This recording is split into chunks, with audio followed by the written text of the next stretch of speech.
What's up, everyone? It's Chicks in the Office with Rhea and Fran, giving you that Friday energy on a Wednesday. And it is September 20th when we are recording this portion of the podcast, which is the lovely day of Francesca Mariano's birth. Happy birthday, Francesca. Happy birthday, Fran! Woo! Happy birthday! Yeah! Woohoo! It's Big day, Franny guys. Girl's birthday. Big How 2-8. are we feeling? I feel good. I came in here. You saw me before. You did a phenomenal job decorating in here. There's cupcakes, homemade, chocolate covered strawberries, sour candy, all the things I love. And I just said, I love my birthday.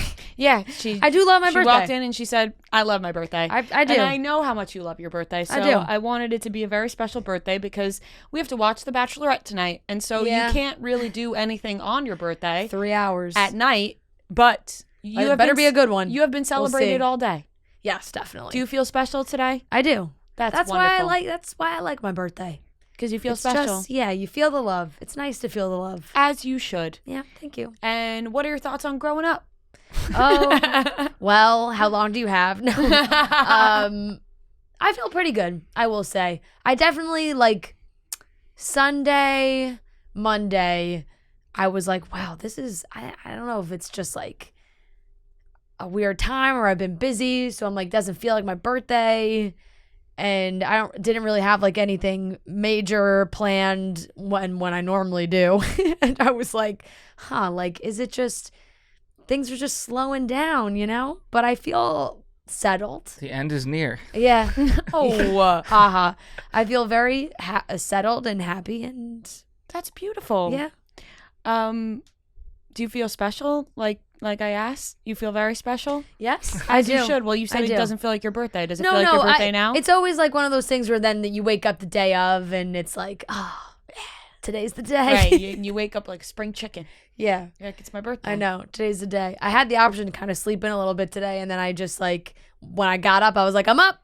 Yeah. What to do? You don't even want to sleep in on your birthday because No. you want everyone to say happy birthday to you. And Exactly. To see You got to be and- awake for more hours and to really celebrate you. soak up all the hours. Yeah. I won't pressure you, but how were the cupcakes? Really good. Great. I That's would. really good. I would Thank actually you. say they were one of the better cupcakes I've had in a long time. First of all, it's New York City. People never make cupcakes by scratch anymore. Well, homemade cupcakes. They're funfetti. Yep. But funfetti is elite. Mm-hmm. And because I feel like it's just always easier to order. You just be like, Right. there's so many cupcake places. There's so many bakeries. Yeah. But you took the time to make me cupcakes, and we ate a lot of them. So now they just say there's just the Ran is left. It did say HBD Fran. Now it says Ran. We ate the HBD and the F, and they were Worth very it, very though. good. I will say I don't love icing. I don't What? love icing. I think the best part. it's too much. But that icing's really good, and those. What It's are the the Betty name Crocker of those? sugar sprinkles. That's what they are. Betty Crocker sugar sprinkles are the best sprinkles. They are a really good They're sprinkle. really good. It's like sugar. Yeah. Tastes so good. So the reasoning behind the homemade cupcakes were, one, because like you said, nobody makes homemade cupcakes anymore. And I thought it brought back that nostalgic feeling of when your friend had a birthday at school and you would bake cupcakes for them, or they would bring in their own cupcakes baked and they would hand them out to everybody. And also, my gift is not here yet. And so I had to make up for the fact that the gift is not tangible right now. Although I want to just tell you.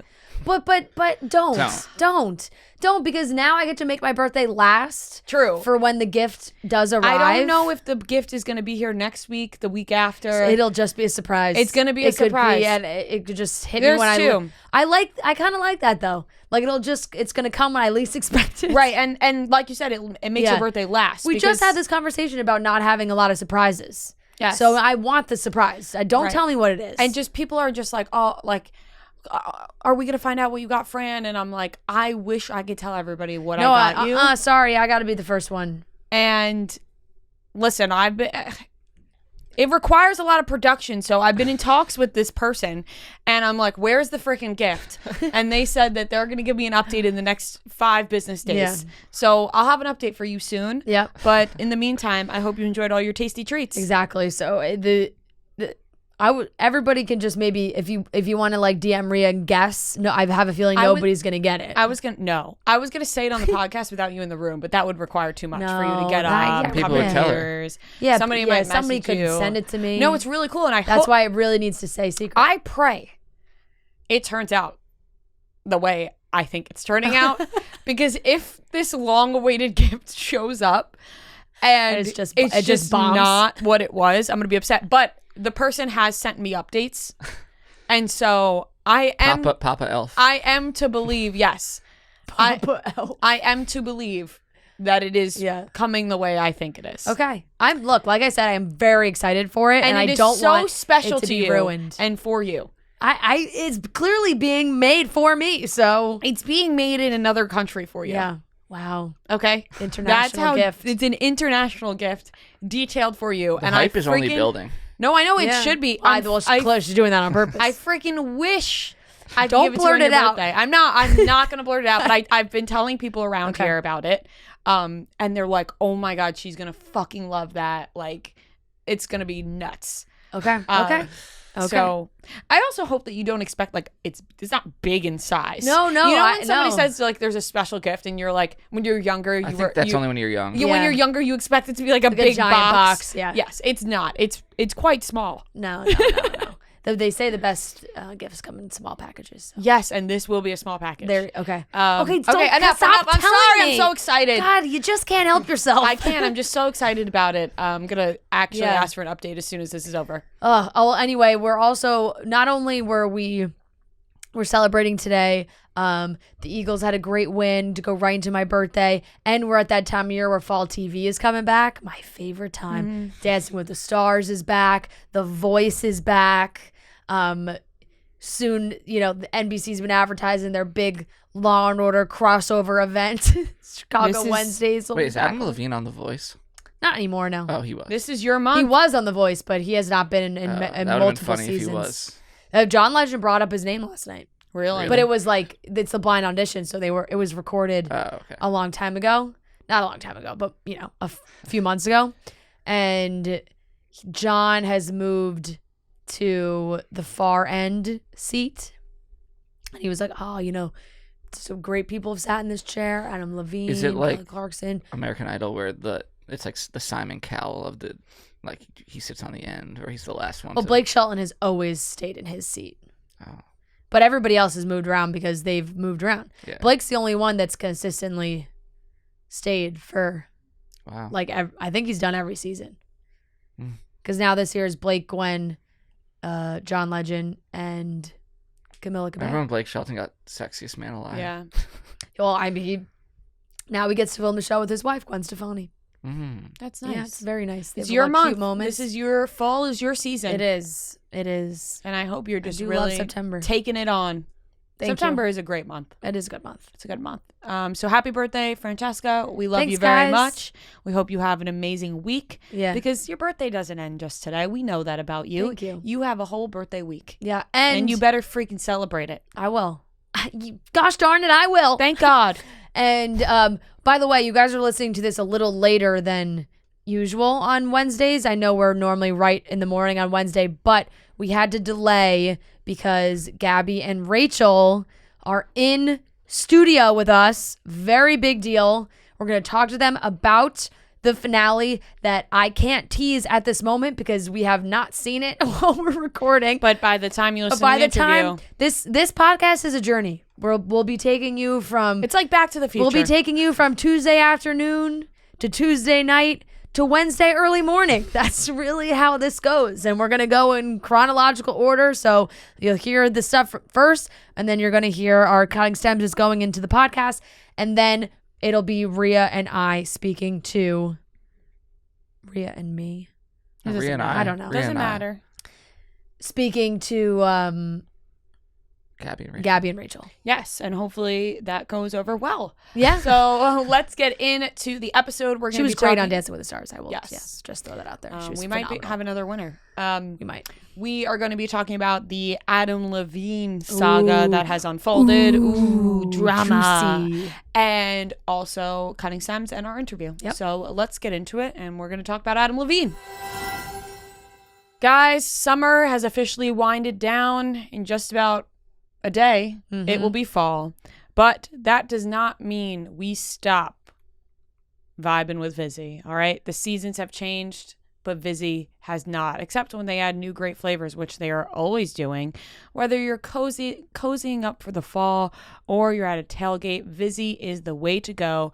Vizzy Cold Hard Seltzer. Right now, they also have Vizzy Mimosa. I can't speak. I'm sorry. Right now, they also have Vizzy Mimosas, and that is a refreshing taste of real orange juice and is perfect for daytime drinking. Like I said, tailgate, you're getting started real early in the morning. Nothing better than a Vizzy Mimosa. They have the strawberry orange, pineapple orange, peach orange, and pomegranate orange, all delicious flavors. Or they have the Vizzy variety packs where you can get strawberry kiwi, blueberry pomegranate, black cherry lime, pineapple mango, or the second pack that has watermelon strawberry, raspberry tangerine, papaya passion fruit, and blackberry lemonade. They don't discriminate against fruits. I'll tell you, Vizzy uses every fruit that they can, and that's why I love Vizzy. The blueberry pomegranate is just divine, and those Vizzy mimosas are perfect for the morning. So, Vizzy Hard Seltzer, there's a flavor for every vibe. Go to VizzyHardSeltzer.com/chicks to find Vizzy near you. That's VizzyHardSeltzer.com/chicks, and to hear first about the latest flavor drops and more, sign up at VizzyHardSeltzer.com/subscribe. You must be 21 and up. Remember, celebrate responsibly, and this is coming from Molson Coors Beverage Company, Milwaukee, Wisconsin.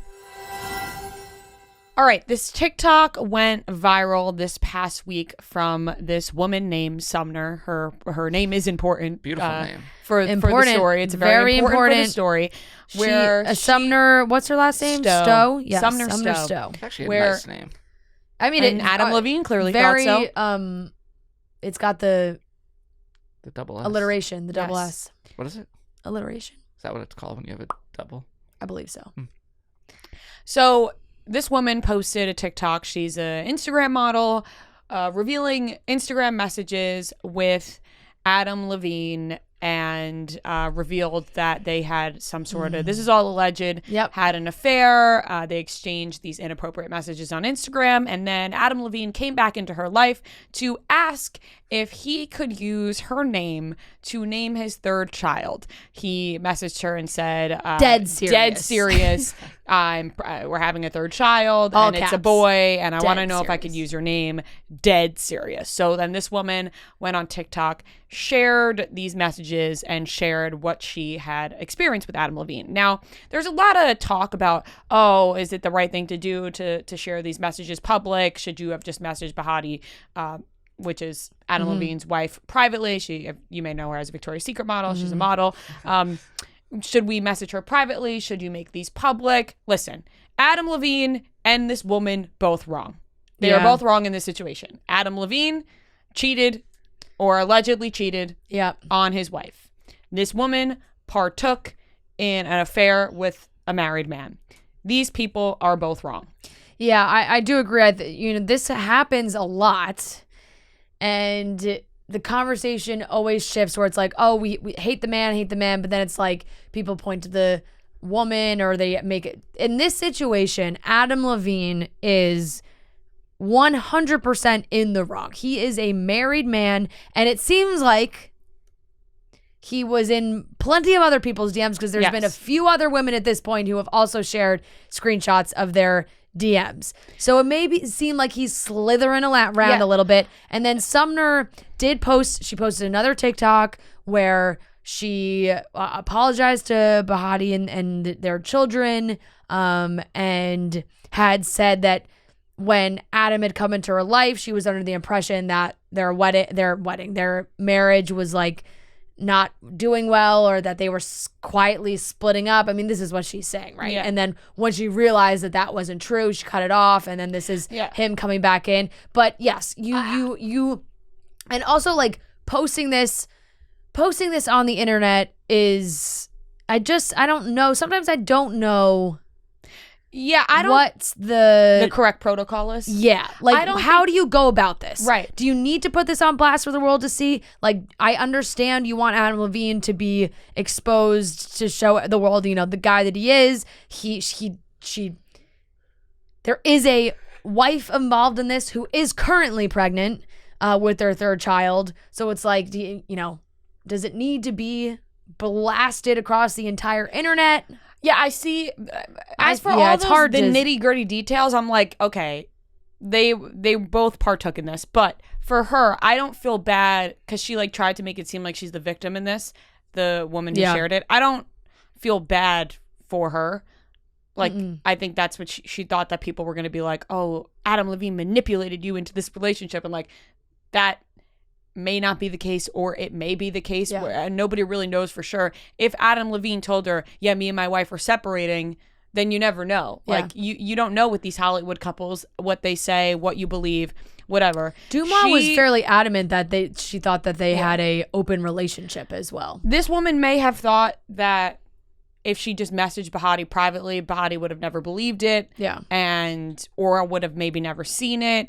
And then you're like, well, then she just put this on blast to the entire world, and now Bahati has to be embarrassed, and their children need to see it. Like, she's not thinking about the effects that this is going to have when their children grow up and see these videos of them of this woman talking about their dad. So it's at the end of the day, though, that is Adam Levine's fault. Yeah, it's all Adam Levine's fault. It's crazy to me that these guys think they can get away with this shit. And regardless, like, open relationship or not, if they do have an open relationship, which whatever is fine. That's, I could never in a million years live my life like that. But if that's how you want to go about your marriage, fine. But you have to have when you're that famous, you have to have some rules of like, hey, don't like embarrass me. We're the world sees us as a married couple.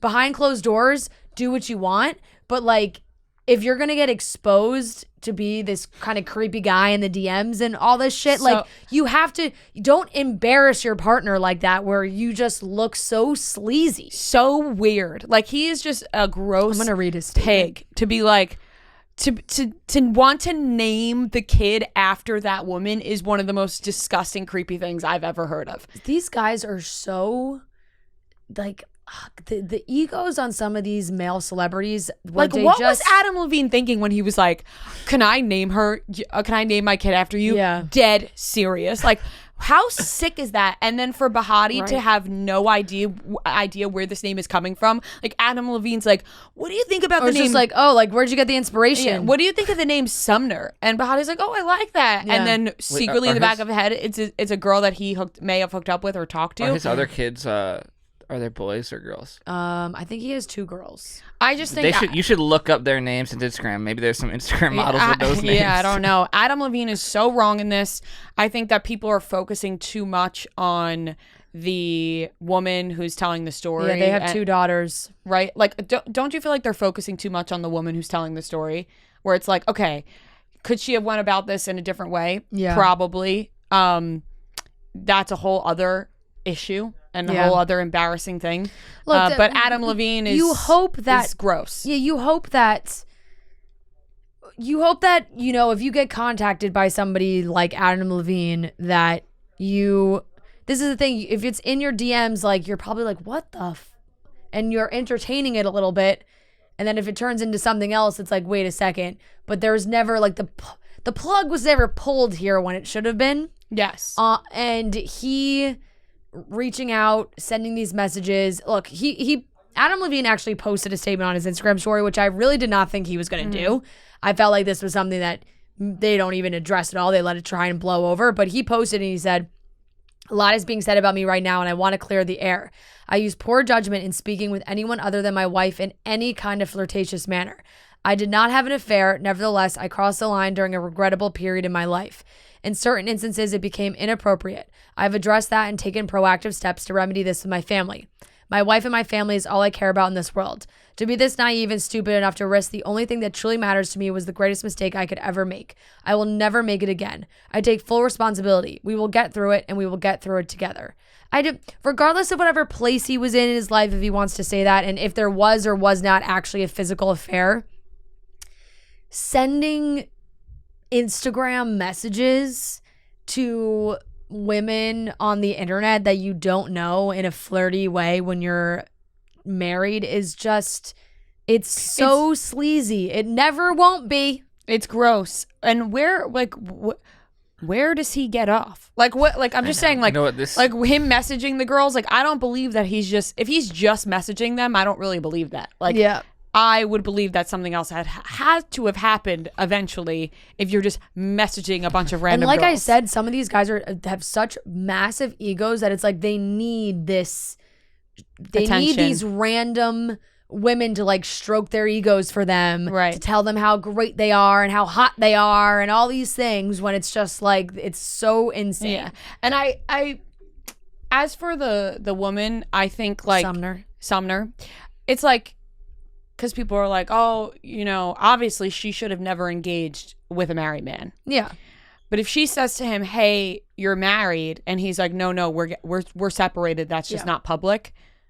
How Right. do you know? You don't. How and do you know if that's right or if that's wrong? the- I would assume, nah, this guy's just trying to, you know, get with The me because power he's famous, dynamic. and so they all say, oh no, we're separated. Yeah. But then there's some really are that are separated, so you just don't really know. You don't know. The power dynamic is totally tilted in his And favor. she could be He's saying- an older, famous man. She's at the time, like, I think right now she's 23 years old. Like, she was graduating college when this had first started.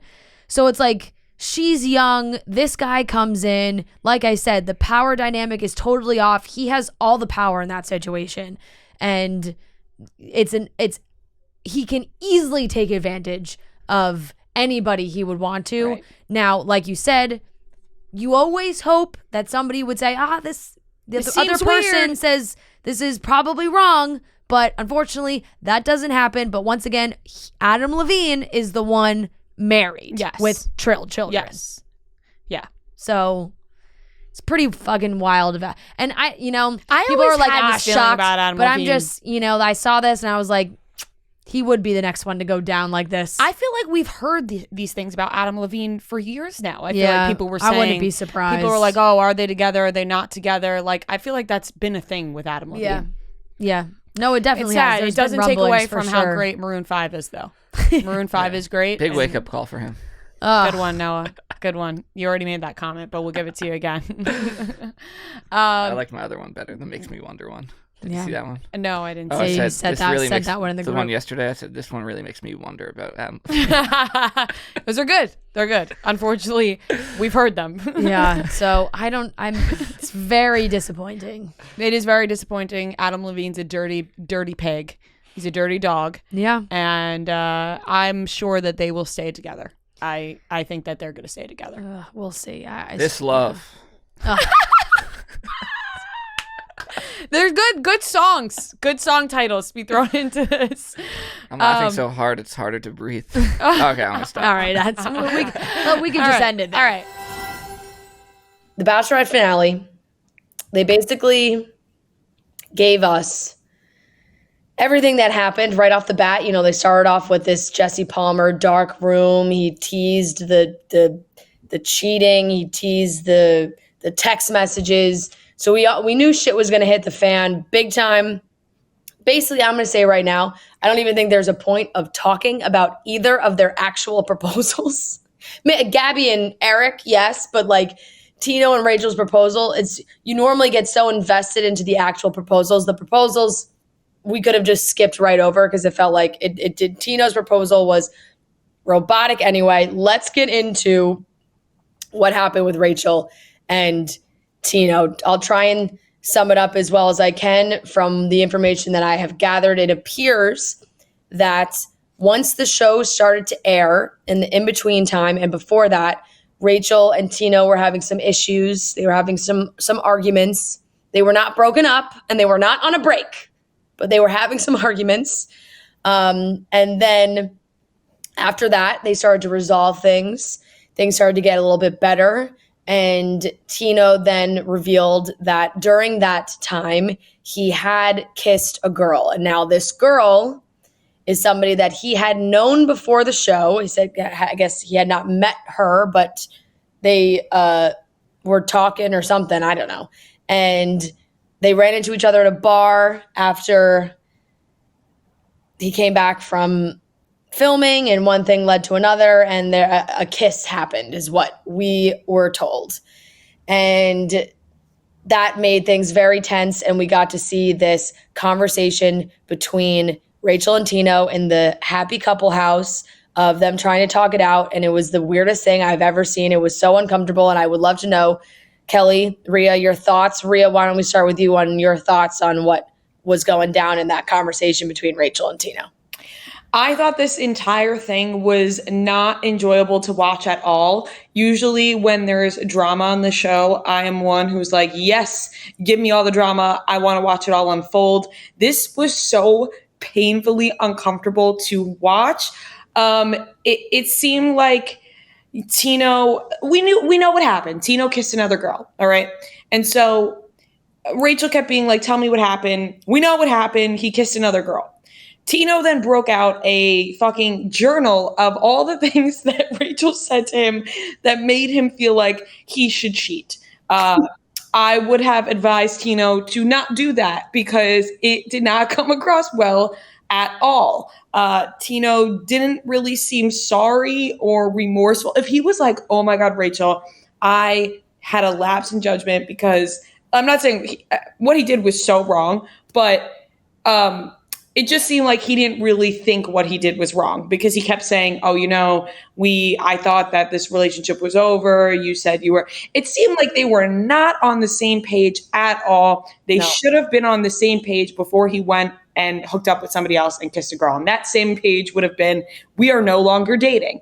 Did not seem like they came to a clear conclusion that was going to be the case. Fast forward to them being on stage together. It seems like there's something missing from this story because it seemed like Tino was going to bring something up that Rachel was like, are you sure you want to bring that up, Tino? And then he was like, I think Tino was wrong in what he did because I don't think it was clear that the relationship was over. But the way that Tino acted on stage, and not the way he acted at the house, because the way he acted at the house was very frustrating and infuriating. And I would have been like, just speak. Like, come on, like, tell us what's wrong. Although, whatever. When you're fighting with somebody and you want to say something really bad because you know it's right, like, what you're about to say is right and true, but you know that the other person is never going to understand what you're saying or agree with you. So you just hold it in. That was the vibe I got from Tino on stage with Rachel, that he wanted to say something so badly, but he knew whatever he said, Rachel was going to spin it. So he kept it inside. I think Tino. Rhea, I'll go off of what you just said. Like, I very much think that Tino, in keeping that journal and having that at the ready for when he fucked up, a list of times where Rachel fucked up that justifies his fuck up, I think that he, like you said, feels completely justified in what he did. And I feel like he very much thinks that his punishment now, present day, is not worth the crime. Like, it doesn't fit the crime for him. Like, him making out with a girl when their relationship is kind of up in the air and nobody really knows what the fuck is going on, to him doesn't make sense for like all of this public onslaught when Rachel also made a bunch of promises that she didn't keep. But her promises were like, I'm going to go to therapy 3 times a week. And instead she goes once every couple of weeks. Like that's different. Like the promises of like, I'm not going to fuck anybody else. I'm not going to make out with anybody else. I'm not going to cheat on you. Like those promises carry more weight than the promises that Tino has written down in this fucking diary to try to throw back at Rachel to make himself feel better for being a shitty person. Like it makes no fucking sense. And I think you're 100% correct in thinking that like, it was uncomfortable. And I'm not saying Rachel is not to blame in any capacity, because it sounds like Rachel is difficult to deal with on a day-to-day basis. Like, I'll say that right now. Like, it sounds like Rachel doesn't quite know what she wants. And anybody that's along for the ride, like, is also going to go on that ride with her. Like, she's trying to figure her life out, and they're going to have to go along and figure her life out with her. And it seems like she hasn't found a guy that's willing to go along with the roller coaster that she's riding. Like, that just kind of seems that's how it is. And Tino kind of thought he was that guy. He's clearly not that guy. And instead of like owning up to the fact that he's just not that guy, he's going to instead take detailed minute by minute notes about the date and the time and the minute that Rachel promised she was going to go to therapy every single day, and then instead only went like once a month. Like, I think that's childish and ridiculous. And it's just it's like building in an excuse for him to fuck up later and then throw it in her face as like well, I only did this because of you, but in reality, he wanted to do it all along. I think Tino was absolutely in the wrong. Like, I think it was very clear that they did not end their relationship and he cheated on her, which is wrong. I think that couldn't be more clear that Tino was in the wrong, and the way he acted at that house was pretty awful.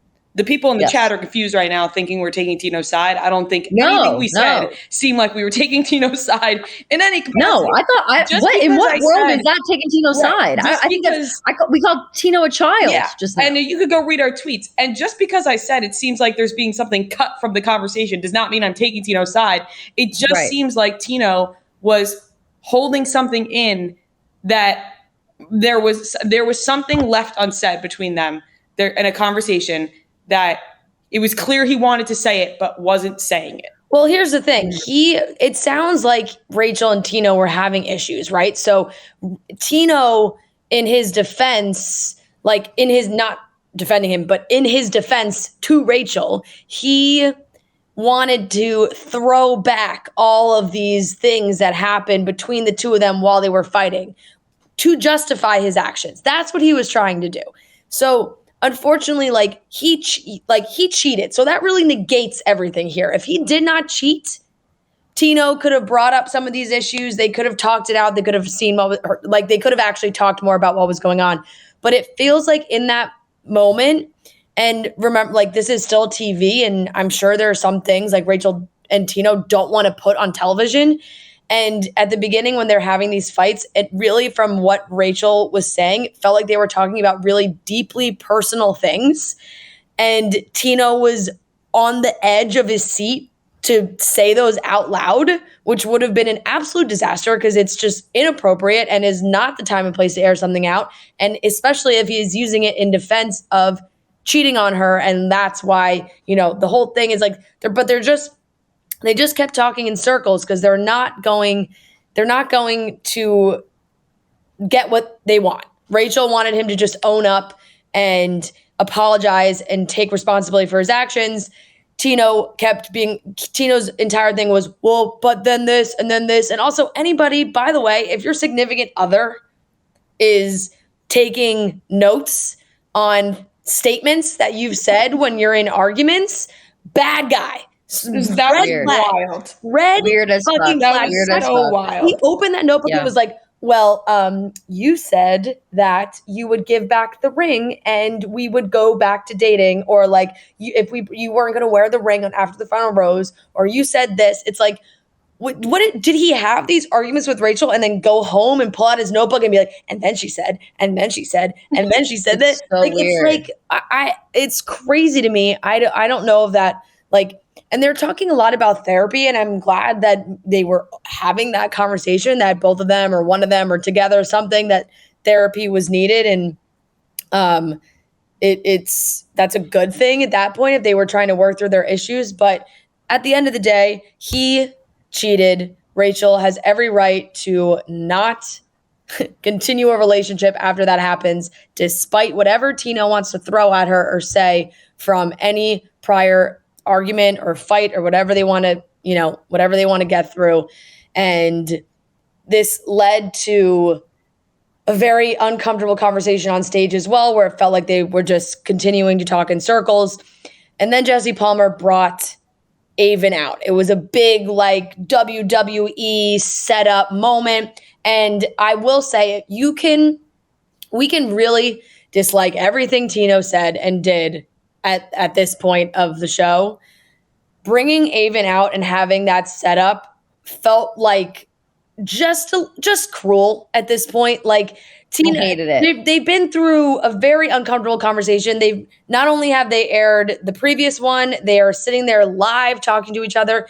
And then it's like, oh, well, now let's pile on here. Let's make everybody hate Tino even more. But honestly, that move backfires as you send Avon out, and then Tino's sitting there looking like a chump. he just had this conversation and Rachel smiling ear to ear, being like, Avon, save me, take me out of this. Yeah. It was Completely. wild. And it's like, also yeah, sure, she thinks wild. thinks it's funny or thinks it's cool or whatever, like to put the beat down on Tino and agree to be going on a date with Avon right in front of his face. But in reality, like watching that on TV was fucking awkward and weird. I just didn't like, yes, we hate Tino right now, but like Tino looked like shit tonight. Like, I don't know if you guys noticed, like he looked like fucking haggard. Like, I don't know if the other conversation he did too. if it's like the guilt or like right, but all the conversations when things have gone wrong, like Tino's been like Mr. Hot Guy the whole time. All of a sudden he looks like a disheveled piece of shit constantly. So clearly he's like affected by this. Like however much he wants to let on, like however much he wants to be a dick, he's you know, he's making out with other girls, he's doing whatever. Clearly he's not used to like the public eye. He's not used to, clearly not used to owning up for his actions. So it's like a lot of things at once where he looks like a piece of trash that they wheeled out on the stage for everybody to dump more garbage on top of. And then all of a sudden they bring Avon out and have Rachel like agree to a date in his face. Like, I just don't think the punishment fits the crime. Like, I don't think Tino getting drunk after this reality TV experience and making out with some random whorebag in the bar means that he gets to be chastised forever. Like, is that crazy? Like, I don't know if I'm being crazy or not, but I just don't like, obviously it was bad. Rachel should be mad at him. They should be broken up. I don't think that we need to like literally cancel Tino forever for making out with another girl when they weren't even really engaged. Like, is that crazy? They were engaged. They were engaged. They were engaged. Yeah. True. Okay. Yes. But you know what I mean? Like bachelor engaged. I feel like I feel like that's an important thing. Like bachelor engaged versus real engaged is, as much as we want to pretend like it's not different, it's different. I also think that Bachelor knows how like brutal Bachelor Nation could be, and they know how everybody's going to react to this Tino drama. Like they know everyone's going to hate Tino after this, right? So like for sure, that's kind of like enough pile on. Right, it was the nail in the coffin. Wasn't to me really necessarily like, you know, so awful to Tino because I felt like whatever that was going to happen anyway. More so, if Rachel is upset about what's happening with Tino and what had happened, I think she needs time to heal from that before she just jumps back into dating Avon. Like, yes, you ended things with Avon for a reason because he couldn't give you what you wanted. And now things didn't work out with Tino. So we're just going to try things with Avon. Like, I think Rachel just needs time to heal, you know, figure out herself, heal from the situation with Tino, and then move forward. And then if she then decides, okay, I want to try things with Avon. Okay. But I think just jumping from thing to thing, conversation, things are so heavy and it's fun for the moment. But like, I just think the girl needs a breath right now.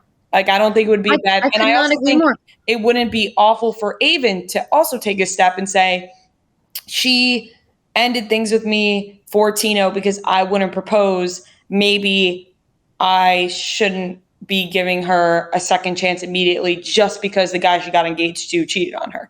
You know what I mean? Right. Like Avon is even not concerned as well. Yes. If time passes and they want to, you know, try dating again, sure. But I think everybody in this situation needs time. Is Avon not concerned at this very moment that he's literally just lapping up the sloppy seconds of Tino? Like, I know that that's like a high Kelly, joke. I do think producers like played a major role in sending him out. Like, I don't think Avon was for like, sure. Like, I don't think Avon was like, I really want to come out and talk to Rachel at that moment. Like, that was a setup. That was a complete They had to have. And it was, and I will say it was a little awkward, like top to bottom. It was a little awkward having him come out and like do whatever. Yeah. But realistically, like she fucking rejected him. She rejected him in like a very immature way. Like we all saw that. We had talked shit about Rachel like last week, 2 weeks ago, whenever. She rejected the shit out of Avon. Avon tried to act like an adult about it. And she just wasn't picking up what he was putting down. She was so focused on Tino. She was so focused on her like thought of reality that she was trying to portray. Like, I don't know. It seems bizarre that he would come out and like grovel. Like he wasn't groveling on his knees, but he came out like, so want to go out on a date. Like it was so cheesy that it seemed like so planned in the worst way, and it made them all look like fools, in my opinion. Yeah, Like, but they're I all think better than Fran's that. right in All- the fact that it's definitely a producer doing. Like, For sure, I but guess like, it at what matters point do you? happens At what point after. do you sacrifice your own integrity? I Like, is also Aiden wish- not being like, hey, I feel like I look like an asshole right They now, don't. begging. I don't to think take they have a lot of. Rachel out to I don't think they have a drinks? lot of free will in this scenario, Kelly. Like I think Yeah, like if that's a producer true. says That's this is true. what you're doing, they're like, okay. Like I don't. Ugh, I just like I'm would sure never. they can Like, argue, but yeah. I'm sure they can Just argue, after but the I way don't think they Rachel, can like argue a after the lot. way Rachel was down his fucking throat like that, for him to immediately next episode like come out and be like, so still down for a drink, I'd be like, no, dude. Like, I treated you like shit. Like, you deserve better than this. Like, I feel like, I don't know. I think I'm just bummed out because Avon's not the Bachelor. I was going to say, I wish Avon was the Bachelor, but clearly can we he's not talk about ready to get that? engaged, so they can't make him the Bachelor because then that Yeah, negates the point of the show. yeah. I know. Yeah, they were. Even though they should probably change that rule all around because I don't know if anybody is really that ready to get engaged. We're seeing. Yeah, that's why Zach was an easy choice because Zach, regardless of their breakup, he made it very clear multiple times, just out loud, saying like, "I am ready to be engaged," and doing like when he made the whole big deal about the age thing, and he was like, "No, I am ready." So it's definitely an easy, safe choice at that point. But Rachel, the whole joke now for the rest of the show is that Rachel left with Avon. She's not there. She doesn't have to do the show anymore. I don't know where they actually were. But that was like the whole joke is, oh, she's run off with Avon now. And this is where we see the end of Gabby's relationship journey, I guess I could say, or just from the show. It's not over. We see Eric's proposal. It was also, I will throw in, the whole formatting of this was very interesting because they showed Rachel and Gabby having a conversation before Rachel spoke to Tino in that happy house situation or whatever they call it, happy couple house. And and Gabby's just like, she's got her engagement ring on. So it's like, oh, Gabby's engaged. Like, why would we not just show both, I didn't even notice that. Show both engagements from the show and then go to the live part, but they chopped it up. So it's like, okay, Gabby's engaged. We see Eric propose. And then Gabby and Eric come out together. They look very happy. They clearly love each other. And I think Gabby is supporting him and is staying by his side while they get through everything that has happened too. Now, I think we saw the text. They put the text on the screen. They talked about the text. Eric gave an explanation for the text. And honestly, as far as explanations go, it was decent. I think he did own up to the fact that like, hey, he was leading a girl on. He took the easy way out of a situation instead of just like ending things with a girl. He totally led her on. Gabby made it clear that he had told her about these messages before they came out publicly. So it's something that they had discussed prior to it actually happening, which I'm sure worked in his favor. And then they kind of rushed Eric off the stage. But let's talk about the text first, what you guys thought about the text, what you thought with what Gabby said and what Eric said. Rhea, what did you think? I think that Gabby is incredibly mature. I think that everybody can take a note out of Gabby's book just from watching her. I thought the way that she handled herself and handled this situation was very mature because she could have freaked out over these text messages. You know, she could have ended the engagement and said, hey, you thought this wasn't real. When they put it like, hey, this happened before he met Gabby, your feelings can change when you meet somebody. And so I think that's very clear what happened here. Eric just went on the show thinking, hey, and I think a lot of people do that. I think of the example with Molly May from Love Island, where she did an interview and she was like, no, I didn't go on this show looking for love. I went on because it was a great opportunity and I ended up finding love, and she's been with Tommy Fury for years now. And that was very honest of her. And so I think when they put it like that, it's like, okay, yeah, true. People do go on the show for opportunity. There's a lot more pressure from the Bachelor, Bachelorette. And I just think if Gabby can forgive him and work through it with him and support him, then I think we all can do the same. I trust Gabby's judgment. I don't know. She just seems incredibly mature to me. And so I think if your partner is going to be okay with that and forgive you and move on, then I think I'm happy for them. They looked like they were really in love. They looked like they really support each other. I love that she called him an asshole, but still supports him. To me, that's true love. She's like, I'm going to call you out on your bullshit, and how you treated this girl wasn't right, but I also believe how you treat me and how you're going to treat me, and I'm rooting for them. I'll be honest, like I was skeptical about whether or not Gabby was engaged or whether she was going to find love or if it was with Eric, but from watching them together, I feel like they're the real deal. I think they support each other. They love each other. And I trust Gabby's judgment. I agree. I think agree right. too. Yeah, I think I agree big time with Yeah. with everything you said. That was very well said. I think that Gabby, like, I don't know. I feel like we've all always been on the fence with Gabby. Like, does she know what she's doing? Is she just along for the ride? Like, or at least I have. I've always been like, what are Gabby's intentions here? Which on this Kelly, show? by the way, could play a role. And I said this too.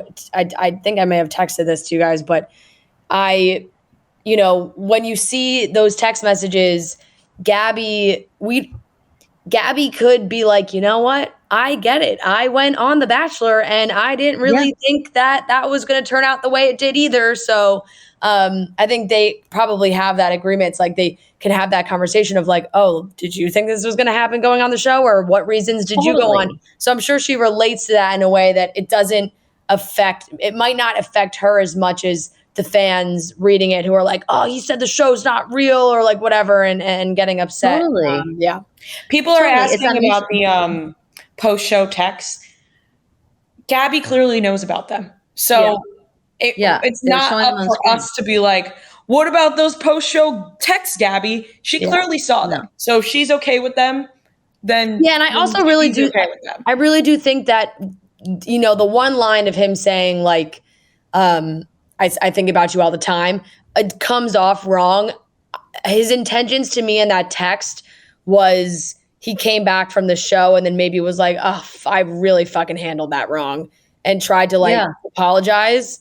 Yeah. Was it worded right? No, I don't think it was worded right. But in my opinion, definitely inappropriate. And that's why I said Gabby is incredibly mature, because I feel like other people would have been like, fuck that, fuck this immediately. But she trusts Eric enough that he loves her and wants to be with her. So she's like, all right, let's work past this and move past this.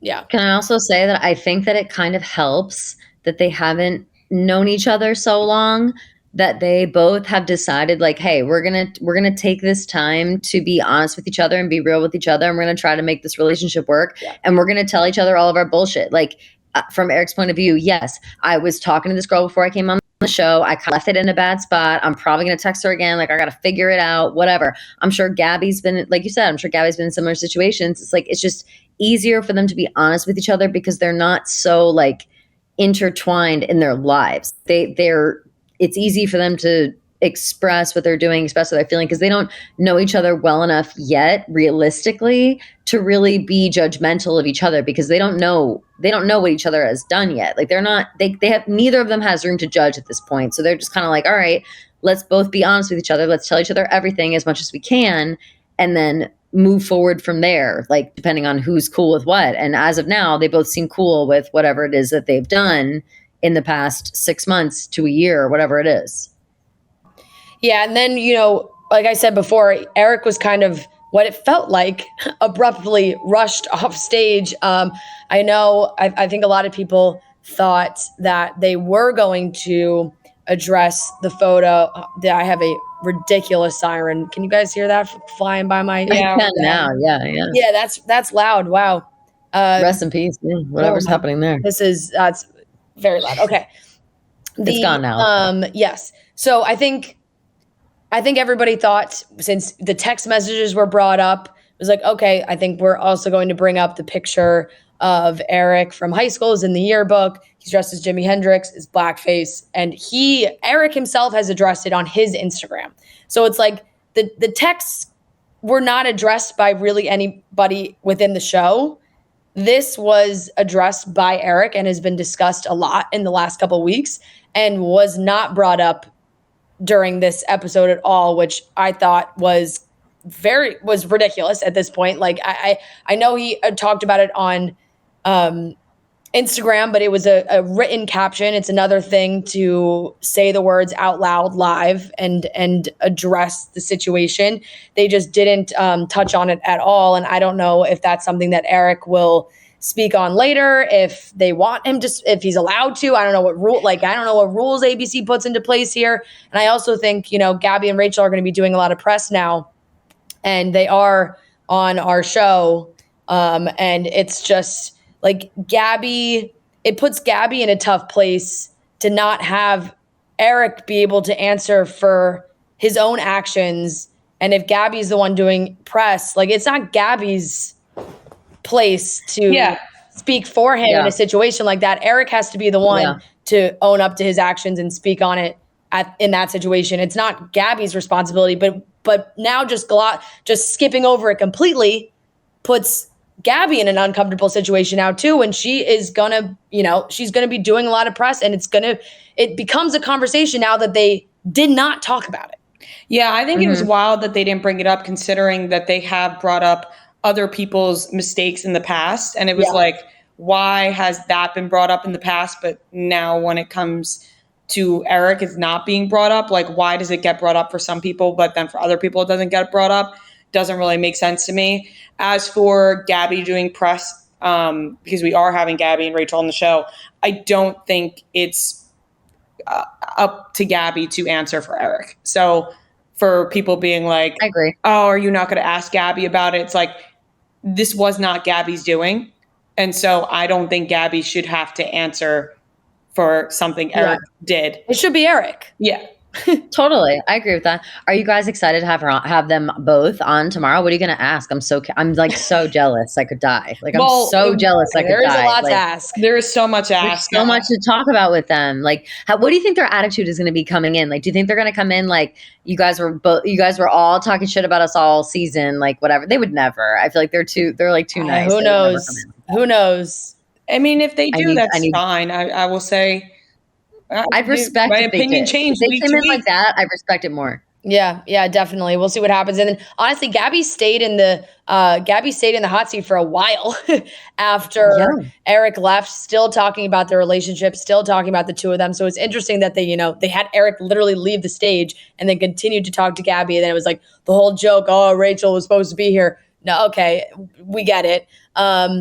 They then said goodbye to Gabby, and they announced Zach as the Bachelor, which they dragged on for far too long. The fact that they were able to do this whole other production and then not ask the necessary questions that needed to be asked during this show is just incredible. And it was the last thing that Jesse Palmer said, but I literally, I was like, is Jesse Palmer gaslighting us right now? Like, he ended the show looking into the camera and being like, we hear all of your concerns, Bachelor Nation. We hear you. We see you. I'm like, you're fucking lying to us, right? Like, right through the camera. Like, it was crazy. But Zach's the new Bachelor. I think everybody's joint reaction is kind of just like, okay.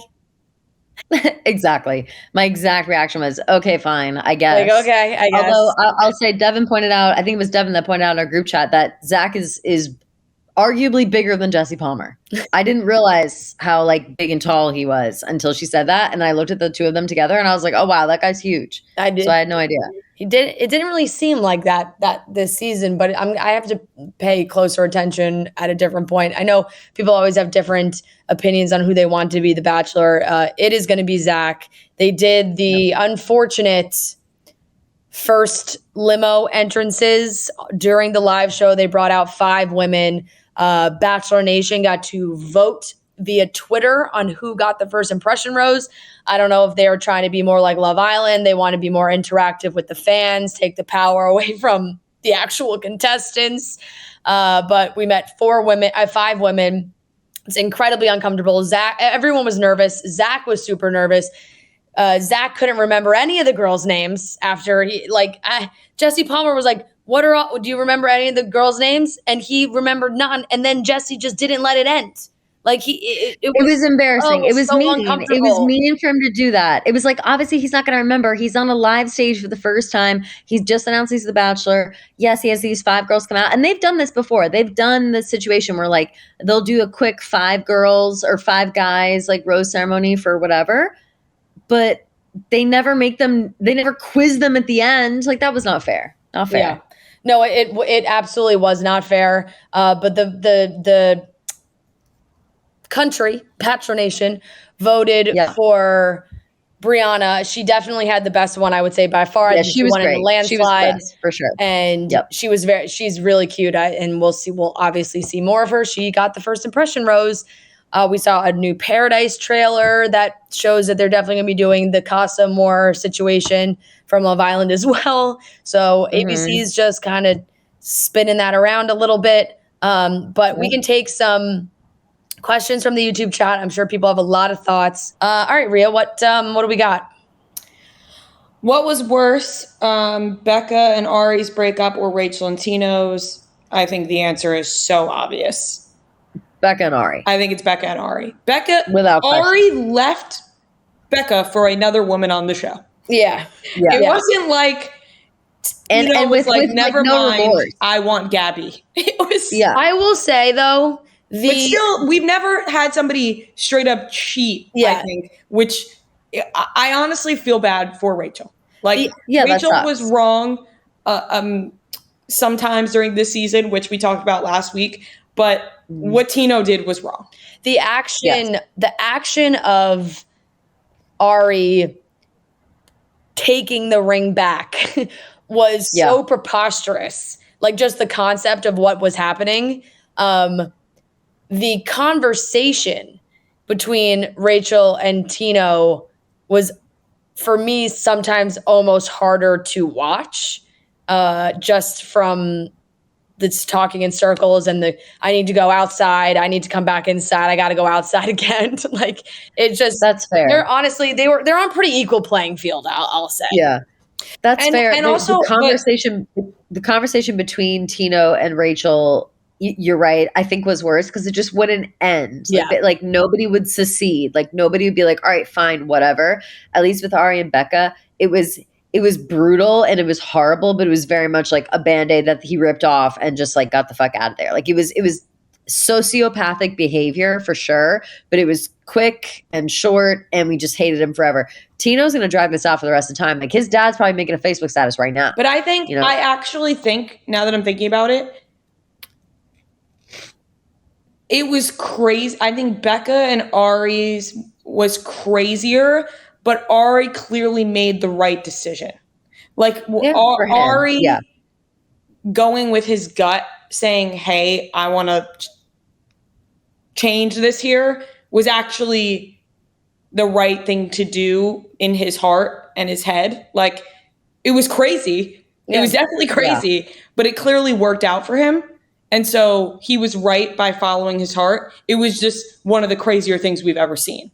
So because I think when you this isn't so yes, it's crazy that Tino did this, but I feel like we haven't seen before. So I don't know. It goes back and forth. Yeah. Other question? Did we seeing Sean and Catherine? No. I think they wheel out Sean when they have like a good old relatable bachelor that they're like, this young buck wants to get engaged. Who should he look up to? Sean Lowe, because he's one of the only bachelors that has a successful relationship with kids, that they can say like, oh, well, you could be like Sean. I mean, who else could they bring out? I guess they could bring out Ari, but I don't know how well that goes over. Nobody would. Yeah. I mean, we saw Sean and Catherine came on screen and me and my bestie were like, boo, like stop. Like and I loved Sean and Catherine, like when they were on. Yeah. I like seeing them doing well in their life, whatever. But don't trot them out after so long. Like people watching The Bachelor right now don't even know Sean and Catherine. Like, why are they still trotting them out as if we're supposed to know? Like they give no background for them ever. And they just trot them out when they feel like it. Like it's kind of crazy. Like anybody else that they bring out, they always would like. Right. But they always give like a lot of background to whoever else they bring up. But with Sean and Catherine, they're just like, Sean Lowe and Catherine, here they are. And then they're like, you just gotta stay together, just gotta work on marriage. And it's just it feels very like not like, a gunpoint, but it feels very like, all right, we have this, we're fulfilling obligations right now by doing this. And I'm not saying that they are bad at doing it. I'm saying that like leave them alone. They've paid their dues. I feel they can. They don't have to come. They don't have to trot them out anymore. Yeah. All right. Last question of the night, and it's the one that's being repeated the most. Who do we think Tino was on the phone with? Good question. When he excused himself and got on the phone and was like, "You're back." I mean, probably like his dad. It has to be his parents. Like I would guess somebody in his family, because I don't think he's really able to share too much information with what's going on in the show to anybody else. So that would be my boring but probably accurate guess. The same. I think that and I think that's why his parents are so like, they're so involved now. They feel like they've heard his side of the story from the beginning. They're making these Facebook statuses. They're involving themselves. Yeah, interesting that they didn't have them sitting after the final rose. Right, of course. Well, they probably refused. They probably were like, again, the show is a farce. It's like, I'm sorry, your son cheated on his girlfriend and now he's paying the piper. Like, what do you want to do? Like, I hate that. I hate when people just decide that something is bullshit because they're not cast in the best light. Like, that doesn't mean that it's bullshit. It just means like the situation was bullshit. Like, you acted like an asshole, and sorry, this blows dick, but like, don't now blame the show, Tino's parents. I hate Tino's parents, I think, is what it is. Ever since we've been talking about their Facebook statuses, I fucking hate their shit. Like, I think that they are obnoxious. I think that their statuses are self-indulgent, self-important, and they just need to chill the fuck out. Like, their son fucked up on a TV show. They clearly didn't want him to go on to begin with, but don't backpedal with your fucking Facebook statuses, Tino's dad. Like, I'm over it. I'm so over it. I am. I might actually on purpose mute Kelly now. You just love you love the Facebook statuses. Oh man. All right. Should we catch some stems? I am our final rose. Would you not feel pissed if your parents did that shit? Like, I feel like I'd be so mad at my parents. Kelly, I'm like, cutting you off. I am. All right, I'm going to go first. I'm cutting you off. We're handing out roses. We're cutting stems. Rhea, pause for the thing to go. And Rhea, why don't you go first? Okay, I feel like this is necessary. It is a very, very, very obvious stem cut, but I'm going to do it because I was so adamant that Tino was the winner. And we're forgetting that I was right, by the way. That is true. You were right. You were right. And I called that from the first episode. But Actually, you were so right. Tino. And I want everyone to know how out I am on Tino. So I'd like to cut his stem because I'm pretty sure I may have gave him my first rose. And so to end it right, I want to cut his. Okay, fair. And full circle. I'm going to give my rose to Grandpa John. For obvious reasons. Nice. That's sweet. That's very sweet, even though he doesn't want to be the bachelor. Kelly, what you got? I'm going to cut the stem of... Have I already cut Tino's parents before? I think I did last week. After that rant, you have to now. I'm going to double cut them. Okay. Because I hate them. Yeah. Hate them. I hate them more than I hate Tino. So cut the stems of his parents. I'm going to give the rose to... you know what? I'm going to turn it all around. We've been talking shit for weeks. I'm going to give the rose to Rachel because she sat on that fucking stage and she relived that bullshit and she watched it. And yes, I think she made a lot of mistakes, whatever, but she handled that better than I would have ever handled that. So that just seemed like a fucking nightmare to go through. So she deserves the rose tonight. I would have gotten a whole lot angrier. Same. I will be giving very similar. I'm going to give my rose to Gabby. I think Gabby is she handled this whole thing very well. I think she cracks people up. She knows the right moment to throw in a joke, but is also very serious. And I do think that I'm hoping the best for her and her relationship moving forward. I'm going to cut the stem of Jesse Palmer. It's too many jokes in there. He was way too happy with the Avon stunt. Like he was like, "Oh, can you believe?" Like He's like, "We crushed this." He was way. It was his idea, probably. It was his idea. Way too happy about that. Where I was like, "All right, man, what are you like enjoying this?" Like it really. He dragged it on. The timing felt off. Like it felt like we went through the whole thing with Zach, and then there was still like 2 minutes to fill where they had to go back to. They played the Paradise trailer, and then I was like, "Oh, we gotta ask Zach one more question to kill time." It just felt like it went on for too long and felt disorganized. So that is how I feel about that, and I think that wraps it up for this season of The Bachelorette. Thank God. Thank you guys. Make sure you subscribe to our YouTube right now. Chicks on this YouTube. We are so close. Please subscribe to the YouTube. And this season, I think we're going to be done with it pretty soon, considering Paradise starts next week. And I think that's what everybody is going to want to be talking about. Maybe we'll see Trent for Paradise. We probably won't. We'll see. Who knows? All right, we have a lot of, ABC content on this show. We watch The Bachelor, The Bachelorette, Bachelor in Paradise, but you guys may not know that my household, my apartment, Jeopardy is watched every day. They're every episode. We're not missing an episode, playing along. We love it. So now, to add on to that, love of Jeopardy, love of celebrities, now we are getting Celebrity Jeopardy, which is very exciting. The stars have never been so bright as they test their brain power on the series premiere of Celebrity Jeopardy. Host Mayim Bialik rolls out the red carpet for some of the biggest names in Hollywood: Simu Liu, Ray Romano, Constance Wu, Patton Oswalt, Michael Cera, BJ Novak, so many more. Plus, the brightest star will win $1 million for charity.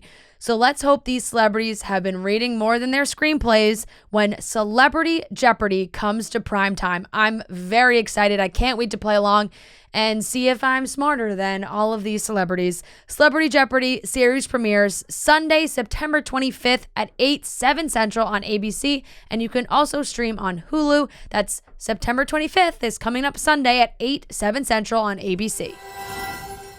All right, everyone, we are here with two very special guests. We are joined by Rachel and Gabby, this season's past two bachelorettes. You're not the bachelorettes anymore, but this season has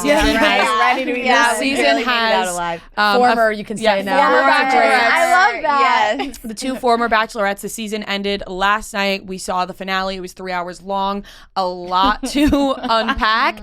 But thank you guys for being here. Very excited to talk it all out. And Gabby, I'm excited to get like a in person. Yeah. There we go.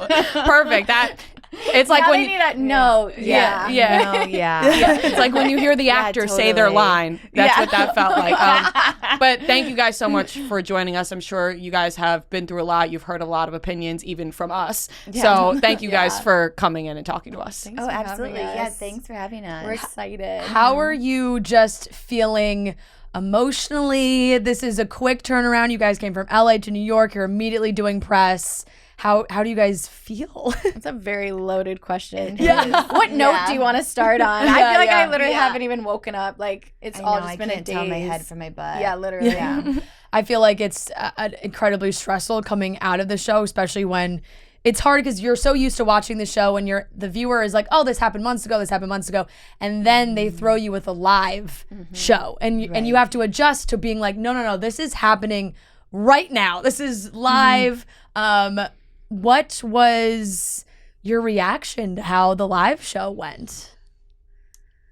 It was just insane. You take it away. Yeah, honestly. I guess, unfortunately, Rachel has a little bit more drama than Gabby does. I know. Last week I was up on stage like the full time, and then this week I'm up there. Like, and normally I feel like that's not how it goes. Normally, like in this situation, Tino would have been up there. So it was just a lot of like me having to sit up there and relive everything for the first time. I hadn't seen the proposal, and I knew what was coming after, and I lived both, but when you're in the moment, both of them were so emotional that like I could barely remember what happened. So it was like truly reliving it for the first time, and then all of a sudden he's in front of me. So yeah, definitely very emotional on my end, but very happy for Gabby. Yeah. Thank you. How much time was in between the conversation that we saw unfold between you and Tino versus getting on the stage last night? And I think I could speak for everybody that watching that conversation at the house that you guys were at was wildly uncomfortable. So I'm sure for you it was even more uncomfortable. And I think that a lot of us wanted to like jump through the screen. I think I tweeted this and like shake Tino and be like, what is the answer here? So how much time had passed in between all of that? Is it over a month? It happened at like Men Tell All. Yeah, so over a month. When we filmed that. So then I found out, yeah. When we first interviewed you guys, were you still together with Tino? Yeah, it was in the beginning. It was right when it was like the day the episode premiered. Because that is kind of when we were in New York doing press. That is where we started. Yeah. So I mean, but we were together. Yeah. I mean, from my knowledge, we were together the whole time. But I mean, that's also controversy that's a different as story. well. So yeah. Did you feel like he was trying to kind of, I don't even know, expose you in some way? Like it felt like he had, he said, yes, I kissed somebody else. And then every time it was like, yes, I did this. It was, but you did this. There was all these other things. And did it feel like because it felt like he was so close to saying something that would have been really bad and he didn't. So it was just kind of like, where did I don't even know how to phrase this. Where did the like emotion come from on his end? Like how obviously you guys were fighting for a while is what was going on before. Never excuses cheating. That's like a absolutely ridiculous argument no matter to make. Like how bad of the fight is or whatever. My question is, like, did you feel like he was going to say something that was perhaps crossing a line? Well, I mean, it's such a loaded question. I think when you are kind of living this or on top of this lie for so long that you have time to prepare and you have time to think about, okay, how am I going to go in and phrase this? Whereas you're watching me hear like stuff for the first time, and there was a conversation on the phone when he initially, I want to say, told me. I was like yanking it out of this man.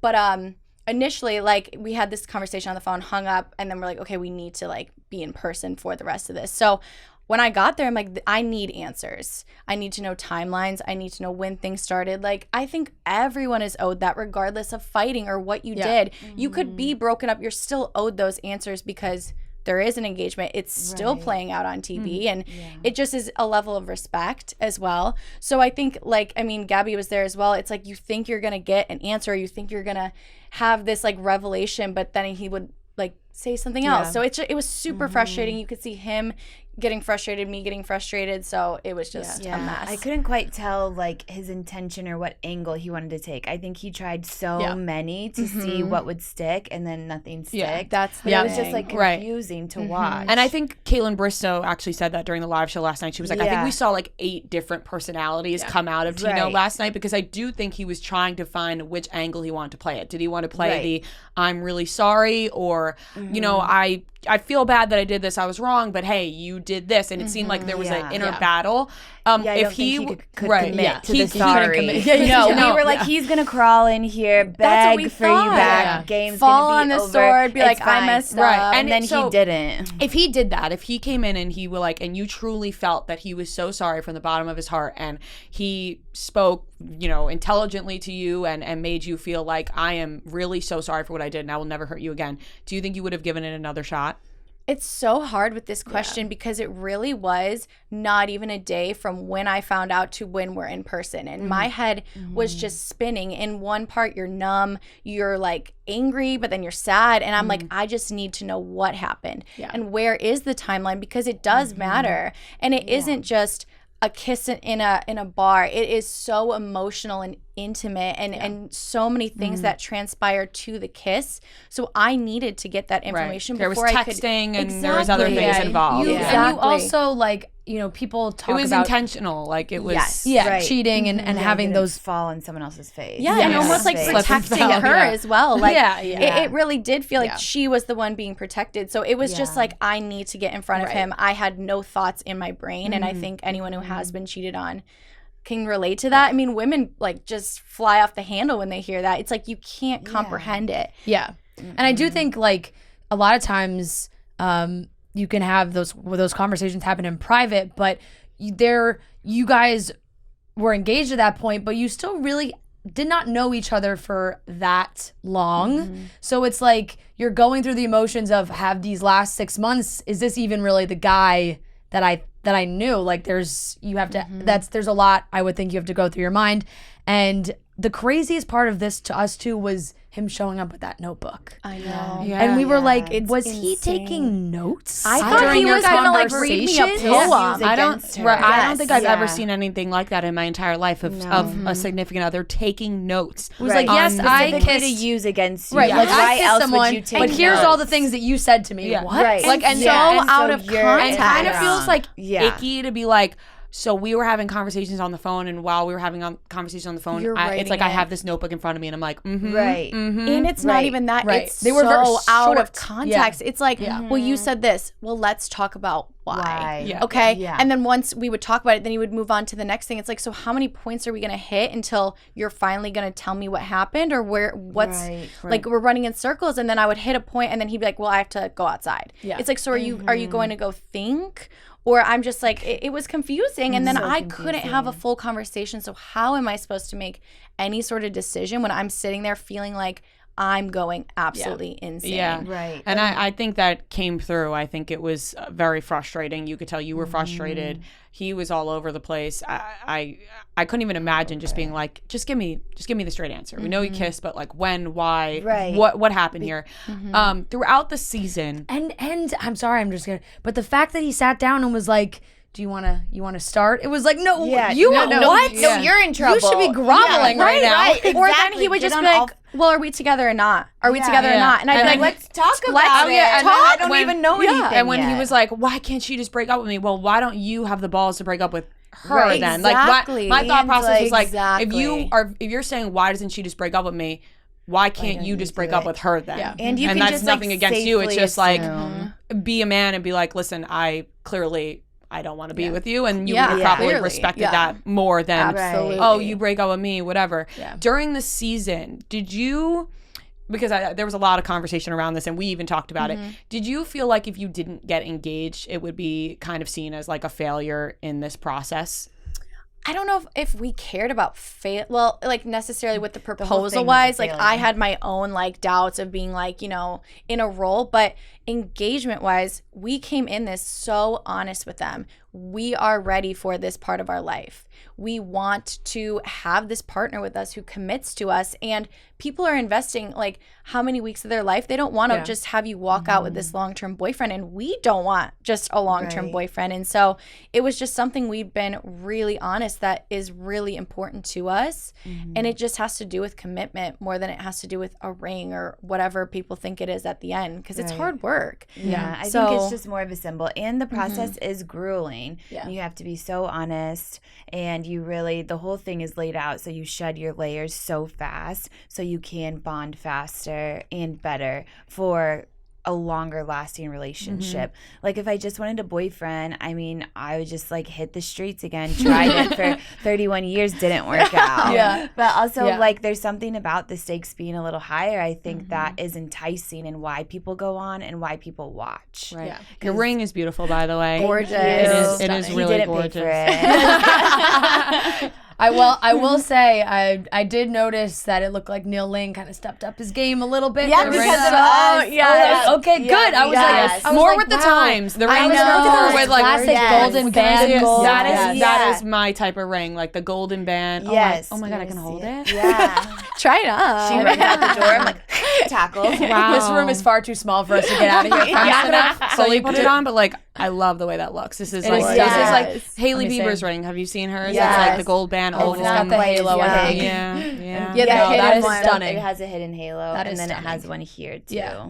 It is So beautiful. gorgeous. It is beautiful. I mean, yeah, it's the pressures of the engagement. It did feel, I think for the viewer, we started to get really frustrated with Tino at a certain point in the last couple weeks. And of course, things are edited and framed different ways and whatnot. The producers obviously knew that things had taken a turn for you guys. And Avon had looked like he's here, but he's just not ready to make that commitment. And that's where you guys had that disconnect. This is another loaded question, but do you now kind of maybe regret sending him home at that point because he wasn't ready for the engagement, but maybe the connection there was better? It's so crazy. Like I said, watching myself back, it's insane how much you learn because I could see exactly what he was saying to me. But at the time, I was like, he's trying to get out of this. Yeah. He just told my friend this. He told me something else. He's trying to get out. He's trying to pull this out from underneath And I me. think that's what we saw as viewers. We were like, And I could see the wall go up on my face. We're sitting on that bench. I saw it and I'm like, why didn't I just like... you just didn't want to hear take a anything he moment? was saying. Yes. You were just like angry at the situation. Absolutely. Yeah. And when I say sat it's down kind of too with hard, him. yeah, that late, because Yeah. it's like, how'd you make it this far without having the conversation? Yeah. I think that was my thing. Yeah, you and it know, was 'cause just the then it fact that does my seem like a friends found out cop-out. first. Right. That Yeah. really was it. And we did talk about it, and people are allowed to change their mind. It just felt you so talked about it. like shocking to me. And then as soon as that wall went up, like it was so hard to like I could see it happening. So it is hard to watch back because he wasn't saying like, Rachel, I'm not gonna get down on one knee in a couple days. Like, let's just be on the same page. Like, am I the only one here? Like, and I couldn't see it. I'm like, well, you don't want to get engaged. And it's hard to watch back because I could see exactly what he meant. Yeah, he did really care about He you. did, Yeah. And I think, like you said, I still think does. I think everybody watching was like, Rachel, you're not listening to I know what it's like he's shake saying. me, but like, in the moment, you, like he's You so can't clearly listen to saying it. how much he loves you and cares about you, but Yeah. it was like the blinders went up Yeah, and you were like, truly. I am not going to listen to a thing this man has to say. But I think everything happens for a reason, and clearly you had to realize that it wasn't going to work out with Tino. Now, Avon appeared on the stage last night, and there was a very mixed reaction all around about this. And I think even I have gone back and forth in my head on what I think about it, because when we talked about it last night, I was like, I think Rachel needs to take time to heal and like fully process everything that happened before you jump. You do your own thing, but this is what I said. You're like, if you want to know, I thought about it. I'm just saying, I'm being Let me honest. put my therapist hat on for a second. I'm just being honest about what I said on our after show, and I was like, I think it would be great for her to heal and like process everything that happened, and then be like, okay, I'm ready to date Avon now. I'm sorry, I'm ready to see where this goes. Definitely. So, Yeah, no, I agree. I have been healing so much. Watching this back has been so like cathartic in a way of watching myself make these mistakes and learning. And I mean, I have had obviously so much time since my breakup to heal. I definitely look forward to continuing on that trajectory to heal. Yeah. And I mean, Avon coming on stage last night really ultimately was just him showing his support for me and knowing that like it was going to be a really tough decision, and anything that happens after this, like it's going to be very organic and not rushed at the all. more if you people ever said were. that it was to put a smile on your face, I got it more, because I think Because I He's think like, a lot of people absolutely. and a lot of ex. You're all right? Yeah. no, Yeah, a lot of no, I'm not. a lot of the ex contestants and people who are very vocal about the show still had felt that was inappropriate. I think is what a lot of their opinions Well, he landed didn't to. know. Avon It's on like stage with Avon. Tino, you're Yeah, saying? that Avon on didn't stage know on that stage was with gonna Tino. happen. Okay, Yeah. so And that's he was upset about it. He never wanted that to happen, and he was not happy that there was a crossing on stage. There was no one's intention. I mean, so many things are happening at once. So I mean, ultimately, up I just to don't him. want there to be blame Right. on like him or like Right, it right, wasn't right. his intention. Well, no, and I think people would assume that because there is a production value here, and it did It's a TV show. It did kind of feel like a Absolutely. WWE moment. Like Yeah. they were like, It worked. here comes it. Yeah. It's like he's gonna knock him out. It did feel like at one point I was like, what the fuck are we watching? Like, I know. like Yeah. seriously, like what is happening? This is so off the rails, but I just, it was a lot to take in. And then of course, Gabby, we saw your proposal, and you know, I was like, these cameras where they're showing their reaction, like you were smiling watching your proposal, versus Rachel, which you had a straight face and you were like, all right, you tried, Rachel, you tried. I was like, well, that's the thing. What do they expect us to do, though? If you're going to have us on stage watching it, you can't not. Yeah, so like, with your smile, I was like, okay, I think they're gonna be okay. Like, I think this proposal is gonna work out. I think that you guys had your ring on in the conversation with Yeah, Rachel I before they know. even showed the engagement. I wondered if they did it you're on not purpose. wearing your ring. Yeah, I'm like, yeah, she was like, but what's you guys it like? you guys are engaged. You guys were engaged, and she's like, I'm like, tell me what happened.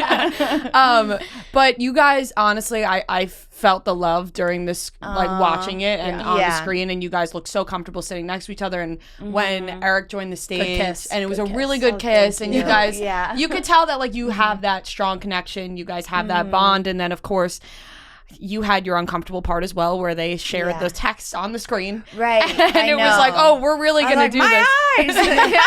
You're burning. You said that you had known about the text before, Yeah. and so were you anticipating when these texts came out? Were you like, oh, all right, it's happened, it's here, it's happening? Yeah, I told him he needed to buck up. Yeah, he's and like, I'm afraid they're gonna leak. I'm like, no, they're gonna leak. Yeah. So you need to prepare Right. yourself And on what you're gonna do after. Loved what you said when you said, I mean, you were an asshole, but then you still was. support him, and like that's true love to me. Like you could call them out on their bullshit, but you're still like, I'm Right. still going to support you and be by your side. And that's how it was in the moment when he told me too. I'm like, honestly, like I'd be pissed too if I was her. I'd probably run to spoiler accounts trying to ruin your life too. I don't know. There's no saying. Like, I don't know. But yeah, I'm like, it's not actually like text messages or this or that. It's like character, how you treated her. But you know, it was all before the show. You move on. He has been, our relationship is different. He's been good to me. Yeah. And I do think like sometimes the past, when someone says like, now the past is in the past, you guys have moved on in your relationship. I know. I think she said something after the live show along the lines of like, oh, she'll learn. Like, it's like, okay, it's an unnecessary comment at that point. And also absolutely. I'm like, will I? And people's relationships are different. Like somebody could be bad in a relationship with somebody else, but then really good with you, depending on where their feelings lie. That's like what we you were feel a talking about stronger. earlier. He feels a stronger connection with you than he did with this girl, unfortunately. Which is and so part that's of dating. normal. Yes. You only end up with one person. You're going to go through many breakups. Do I, if that was the case, do I wish he could have told her straight out instead of ghosting her for a reality TV show? 100%. Yeah. But he didn't. That doesn't mean and there's nothing I can do about it. Yeah, and that doesn't mean he's going to do it to you. Like I Right. think that's important. Yeah. I think that people just immediately run with, oh, well, he did it to her, he's going to do it to you. Well, that's not necessarily the case. You guys have a different relationship. Right. And one thing I will really commend him on is he's never defensive. Whenever we fight or get into arguments, like we don't actually fight, but just have a miscommunication, this stuff comes up. He's always like, you're right. I see what you're saying. I get it. He never tries to be like, well, this, and I feel like that's a really good sign in a partner, that they're willing to work hard to be with you. Mm-hmm. Yeah. And if you guys have these conversations behind the scenes, that's great too. I think a lot of people were upset that the picture from high school wasn't brought up during the live show, and there are times when you're like, yes, that if you're gonna put up the text from the girlfriend, or not even a girl he dated, like then have that conversation also. Yeah, but I said it's not even your thing to answer. But that's what I said. That's why I was like, I'm not right. Like that's not up to you. Like that was totally his thing. So we were saying like this isn't about Gabby. Eric can speak on it, but Gabby doesn't have to answer for him. Yeah. Thank you. And I'm prepared to. Right. If you want me to. No, because I don't think that's right to do to you, and I don't think that people should have to go to you and say, oh, you need to answer for what your fiance did. Like, right. Well, and it's like I know like we're a team now and kind of united in that way. So obviously I had to think about it and be like, where what is actually, like how, where, and when did things go wrong, and how do we deal with it moving forward. So we've had lots of discussions. Like, I think obviously there's no excuses. He should take accountability. And I don't like, it's not like, oh, well, the conversation has switched gears because Tino's a cheater and like things are like a different, but it's like that's not necessarily good for me, because obviously as a society we still need to be having these conversations. I don't want, for me it was like, I think people thought I was shying away from the conversation, but like we were only just yesterday a couple. Nobody really knew if we were engaged or not, and this is my first opportunity to talk about it. Definitely. And I think it was a very long show, and it's just like we were like, how could have found a few minutes there, but but between the first impression rose, whatever was happening there. How did that take an hour? I didn't see it. Oh, you guys didn't see that? That was a 45-minute ordeal. I have no idea what happened. They bring out five. They brought out 5 women. Zach met all of them.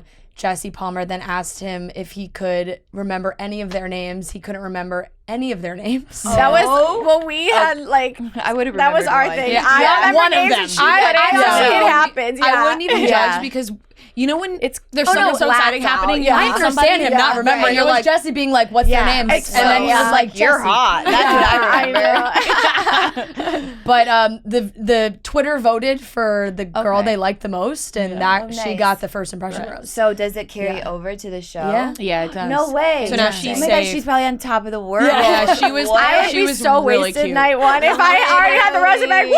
Yeah, I'm like, who are you guys? I have the rose. It doesn't matter. Was your guys' first impression of the guys, did that stay true throughout the season? Like, did you have any sort of inkling that Eric was the one, or could be a strong contender as the one? And for you, I mean, I'm not gonna lie, Rhea said Rachel and Tino are engaged after the first episode. I said, I was like, they're engaged. I didn't foresee this, the other part, but I was like, they're definitely engaged. I think with Tino though, it was like so much like confidence, and when someone's like, oh, you like basically like you like me, and then you're like, oh whatever, so it's like a man quality. It was definitely like him and I think Jordan V like were the 2 night one that I was like, these guys are really like blowing everyone out of the water in a way. Opposite stories. Literally. But so I don't know. I mean, it was never like I don't know. It's so confusing. You don't know right away. Change and growth, I feel. I didn't give it to Eric because his head was so big. So fair. I'm like, this guy, no way, never, next. So thank God for that after watching that. I know. After his attitude on the first night where he wanted a rose from both of us. He's like, I just want to stay. You're actually so dead to me. I'm like, you did come from her for an opportunity. Like, get out of here. That's so funny. It is fun. And we saw those final guys for you, Gabby, and it did feel like there were a lot of men that had this moment of like, oh my God, I'm on a TV show. And it was like, wait, you came on this show. That's my life. My picker's off. I like I would agree with mine. Yeah. Clearly, I'm not making good decisions. It was crazy to kind of see things dissolve with Jason, where it was like, wait, you guys have a connection, but now he's like, I don't know you. It was like, wait, what? I know. It was shocking for me, and I was next to her. Like, let alone watching it all back. I think it was just the environment for him. Like, he knew me. He just didn't know whether to believe it, and like if I was manufactured. One of his family members signed him up for the show. Like, do you know how he ended up on the show? I think a friend. And I'm like, you need to never talk to that friend again, because they do not know what's best for you. Yeah, and I think that's what it had to have been. I think we picked up on that at the beginning of the season, because I remember calling him Vanilla Wallpaper. He was always like this. He was and then so all in on her. Like, and it was so refreshing. He stayed private on Instagram for a while too, and that was like, we were like, wait a second. Yeah, I know. Threw everyone for a loop. People were really upset that I called him that, because they were like, no, he's just anxious being on TV, and I was like, okay, then why? Why are you on the show? Like, sometimes I don't understand that. Like, of course, everyone's gonna be anxious and have their nerves, but it's like, if you are truly not this kind of person, you should not go on the show. Or if you're willing to like take a risk, then like deliver, kind of like do it for yourself, go all in. Lean in is what they always tell us, for better for worse. But yeah, there was like lots of reservation. It's just it wasn't the environment for him. There was a point in the season where Tino got upset that he didn't get one of the roses, and he was like, I hit all my marks or something like that. It's literally ridiculous. Like so many things that we didn't see. So like watching that back, are yes. you like, that was a red flag? I mean, I think a lot of the boys were picking up on like I want to say like what behavior. Yeah. Like that's sort of similar to something we went through on our season, and it just was never brought to me. And all I know is this conversation that I'm having for however many minutes, and then I don't like see anything. And so it's like when you're watching it back, you're like, well, Yeah. There would you have go. been nice for one of you to tell me that. But then, and it's so tricky because then you're like, you don't want the snitches because Don't want to snitch. because the I hate snitch snitches. is one thing, and because the snitches then get friend zoned because and they also get friend zoned because they're like they don't now you're not going to see that guy who snitched to you, you're just going to see him as like, oh, that's my but guy. There's a point where the snitch, because we had a snitch last night, like there's a point where it's like this is too much, and it got to that point where it was too much. And I mean, I would have loved to have known. I don't blame them, like you said. Definitely you don't want to be that person, but if let's all band together and be like maybe not. The people don't compare, in my opinion, but when Hannah Brown season, Luke P was really awful. Like he was bad, and everyone watching was like, how is he making it this far? And then I think afterwards she was like, I didn't see any of that. Like, and it was one of those things when we were all watching, we were like, how's this guy? But then you forget that you really only see them when they're with you. That was the same thing with Jason, honestly, is that he was having these conversations with his family way before he was having them with me. So people were like DMing me like, Jason doesn't want to marry you. And I'm like, thank you, I'm watching, but I didn't know. Bachelor Nation, they can be wild. They're so supportive, but then fickle. Also they will They will turn go on at a you. dime. They will literally turn on a dime mid-episode. 2 minutes later, they're on someone's side, and then they're on this side, and it's just insane to have to be in the crossfire of it at all times. Yeah. How was your conversation with Avon that we saw kind of backstage? It looked like a good hug. It looked good. Yeah. Comforting hug. It truly is. And I always, like, me and Gabby talk about this. Avon was always, like, that person I felt the absolute safest with. Like, I told my parents this. Like, he truly was just someone I trusted completely and looked to in hard times. Yeah. And so to see him out of the corner of my eye, I was like, oh my gosh, it was like it was amazing. And I was like, what are you doing here? I'm like, did you want to be here? Like, what's happening? So we got to talk, and just he's so supportive. And we did just get a chance to have like off mic time, which is so huge for us. Like, we are always on camera, so we talked about a lot. It was nice, and to be able to like catch up after such a hard conversation. What are your guys' plans for the future? Where will you be living, Gabby? And are you continuing to be a pilot? Because I was laughing when your dad was talking to some of the guys. I love your dad's dedication. And he was like, your profession. He was like, my daughter's got to work. Like, get to work now. I think I tweeted like, that's really cute that he thinks she's still gonna be a pilot, which was a joke. But I'm just wondering, like, it's like not right, like what's gonna happen? No, I feel like there is this thing with pilots, so it's so weird. Like, Pilot Pete went back. Like, it is just something that when you're a pilot, you love it so much. So I definitely like can't wait to go back. My dad was so pissed at me when I told him I was going on The Bachelor. He's like, so you're just gonna take 3 months off flying? I'm like, I think so. Maybe I'll make it a week. He's a stage dad, but for pilots. Exactly. Yeah, no, I definitely look forward to going back, and I'm moving to California, so it'll be like fun to fly out there and not in Florida. So I'm excited for that. Yeah. And Gabby, you're on Dancing with the Stars right now. We know that. I'm a big Dancing with the Stars fan. Fanatic. I love it, and you were absolutely amazing. Thank you. Already, I think people like. There is a reputation of the Bachelorettes being good. Right. But then scary. I also saw Robert Mills tweet Rachel that he was like, no, Rachel argued for Gabby to be on this show. Oh, yeah. And we knew we had to cast her after that. Him at dinner. I was like, you know what?